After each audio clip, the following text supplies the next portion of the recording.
പാലക്കാട് നഗരസഭയുടെ ആഭിമുഖ്യത്തിൽ നഗരത്തിൽ ശുചീകരണ ബോധവൽക്കരണ റാലി സംഘടിപ്പിച്ചു.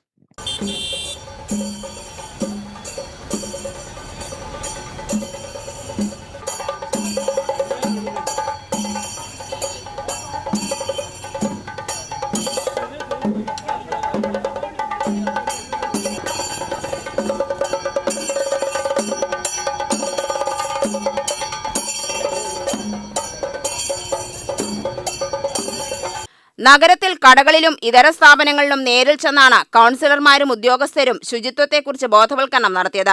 റാലിക്ക് നഗരസഭാ ചെയർമാൻ പി സ്മിതേഷ് നേതൃത്വം നൽകി. BJP, കോൺഗ്രസ്, CPM കൗൺസിലർമാരും റാലിയിൽ പങ്കെടുത്തു.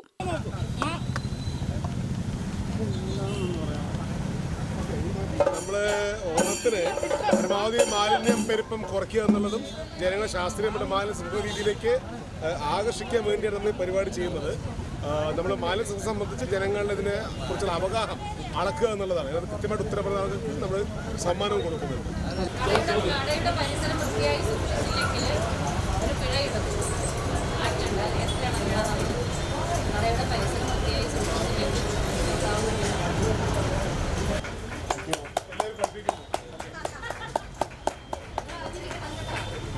കടകളിൽ ചെന്ന് ശുചിത്വത്തെക്കുറിച്ച് ചോദ്യങ്ങൾ ചോദിച്ചായിരുന്നു ബോധവൽക്കരണം. പറഞ്ഞവർക്ക് നഗരസഭാ വക സമ്മാനങ്ങളും വിതരണം ചെയ്തത് ശ്രദ്ധേയമായി. നഗരസഭ ആസ്ഥാനത്ത് നിന്നാരംഭിച്ച റാലി സുൽത്താൻപേട്ട ജംഗ്ഷനിൽ സമാപിച്ചു. UTV news, Palakkad.